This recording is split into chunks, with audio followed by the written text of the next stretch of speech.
The beginning of a monster. It was a cold November night in 1946, in Burlington, Vermont.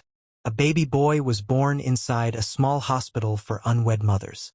No one there could have imagined that this tiny, innocent child, Theodore Robert Cowell, would grow up to become one of the most feared serial killers in American history. Ted Bundy never knew who his real father was.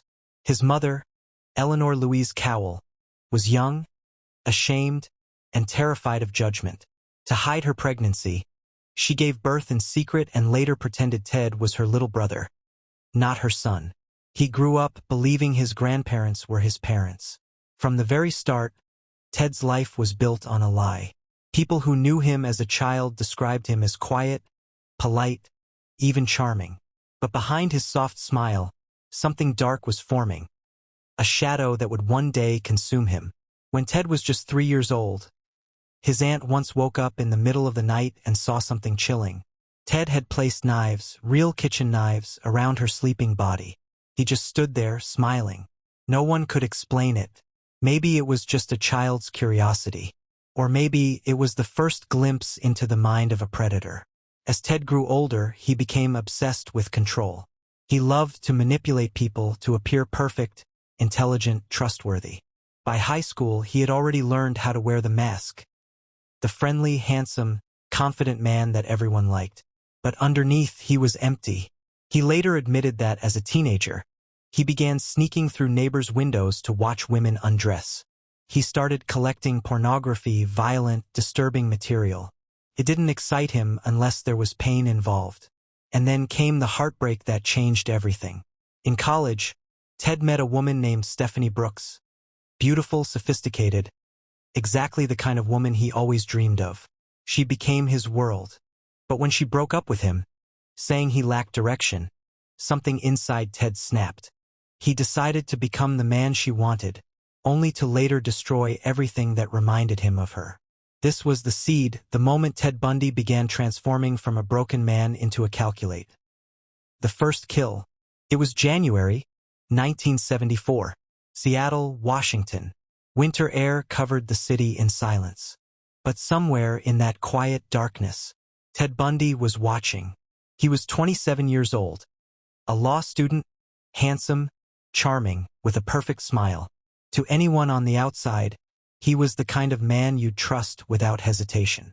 But inside, his mind was twisting, boiling, and soon he would act on his darkest fantasies. Her name was Karen Sparks, an ordinary college student living in a small basement apartment near the University of Washington. One night, she went to bed and never saw him coming. Ted broke into her home while she slept. He attacked her with a metal rod, beat her brutally, and left her for dead. She survived, but never remembered what happened. She would live with brain damage for the rest of her life. That night awakened something in Ted. Something that had been hiding for years. The thrill of control, the rush of taking life. A month later, he struck again. Linda Healy, another university student. She vanished from her home without a trace. When police entered her bedroom, they found her bed neatly made, her pillow missing, and blood on the pillowcase underneath. Her body was never found. Bundy had discovered his pattern, his hunting ritual. He always targeted young women with long brown hair parted down the middle. He would wear a fake cast or use crutches, pretending to be injured. Then, in a soft, polite voice, he'd ask for help carrying something to his car. A tan Volkswagen Beetle. The women, kind and trusting, would help him. And then, they disappeared. By summer, 7 women had vanished around the Seattle area. The city was drowning in fear. Newspapers called it a mystery of ghosts.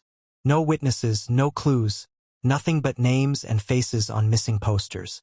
Then came the day everything changed. July 14, 1974, Lake Sammamish State Park. It was a hot, sunny afternoon. Thousands of people were there, enjoying the day. Among them, a man wearing a white arm cast. He approached several women, introducing himself with a smile. "Hi, I'm Ted. Could you help me load my sailboat onto my car?" 2 women said no. 2 others disappeared forever. Janice Ott and Denise Naslund, both last seen walking with a man named Ted. That was his mistake. For the first time, people remembered a name. They remembered his car. They remembered his face. The police now had a description. A handsome man, polite, charming, driving a tan Volkswagen Beetle. Dozens of people called the police saying, "I know a Ted who drives that car." And yes, one of them was his girlfriend. But the police, overwhelmed by thousands of reports, didn't believe it could be that Ted. He was too normal, too clean, too educated. So he kept killing. By 1975, the nightmare had spread across multiple states. Young women kept vanishing from Washington, Oregon, Utah, Colorado. Different towns, same pattern. And still, no one could believe that the polite law student named Ted Bundy was behind it all. But fate was closing in. In August 1975, a patrol officer in Utah noticed a suspicious tan Volkswagen Beetle driving slowly through a neighborhood late at night. When he stopped the car, the driver smiled politely. It was Ted Bundy. Inside the car, police found a ski mask, handcuffs, a crowbar, rope, and a trash bag. It wasn't proof of murder, but it was enough to make them look closer. When police linked Ted to the name Ted from the Lake Sammamish case, the puzzle started to form. Soon after, he was arrested. And that's when the games began. Bundy refused to panic. In interrogation rooms, he was confident, smiling, even charming. He defended himself in court like a professional lawyer, and many jurors were impressed by him. He acted like the victim of a huge misunderstanding. But behind bars, he was planning something. In June 1977, while in a Colorado courthouse, Ted asked to visit the library to prepare his legal defense. Guards allowed it. He was left alone, surrounded by tall windows. And then he jumped. From the second floor, Ted Bundy leapt out of a courthouse window and ran into the mountains. He escaped. For 6 days, he survived in the wilderness, stealing food and hiding in cabins before being caught again. But he wasn't finished yet. In December that same year, Bundy lost weight, more than 30 pounds. Inside his jail cell, he carved a hole in the ceiling, crawled through the space above, and escaped again. This time, he was gone for real. He traveled across states using fake IDs, sleeping in cheap motels. By January 1978, he had reached Florida, tired, broke, but still hungry for control. That hunger turned deadly again. It was 2:45 a.m., January 15, 1978. At the Chi Omega sorority house in Tallahassee, the night was calm, for college girls were asleep. And then, Bundy entered. He had broken into the house silently, carrying a log. Within minutes, 2 young women, Lisa Levy and Margaret Bowman, were brutally murdered. 2 others were attacked but survived.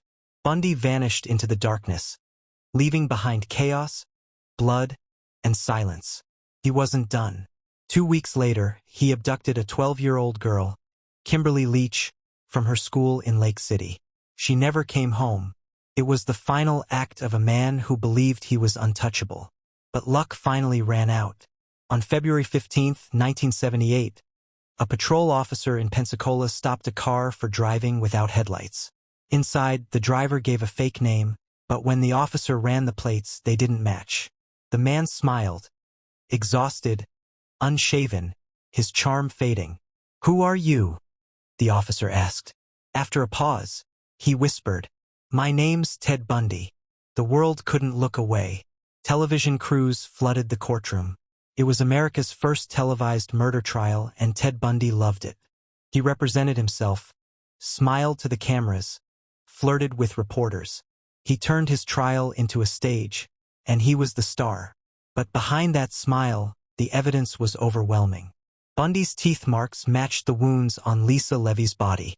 Witnesses described the same man, the same car, the same fake cast. After months of trial, the verdict came: guilty. When the judge sentenced him to death, he looked at Bundy and said words that became famous. "You are a bright young man, Mr. Bundy. You would have made a good lawyer. I would have loved to have you practice in front of me. But you went another way, partner."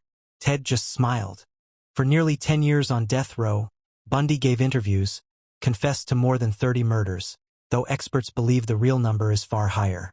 He described his crimes in detail, almost as if retelling stories, not murders. On January 24, 1989, the lights in Florida State Prison flickered. Outside, hundreds of people gathered, chanting, "Burn, Bundy, burn." At 7:16 a.m., Ted Bundy was executed in the electric chair. When it was over, the crowd outside cheered. America's most charming monster was finally gone. But his story, his mask of normality, would haunt the world forever. Studio microphone closing line for your voiceover. Ted Bundy proved that evil doesn't always look like a monster. Sometimes it smiles. Sometimes it shakes your hand. And sometimes it looks just like you.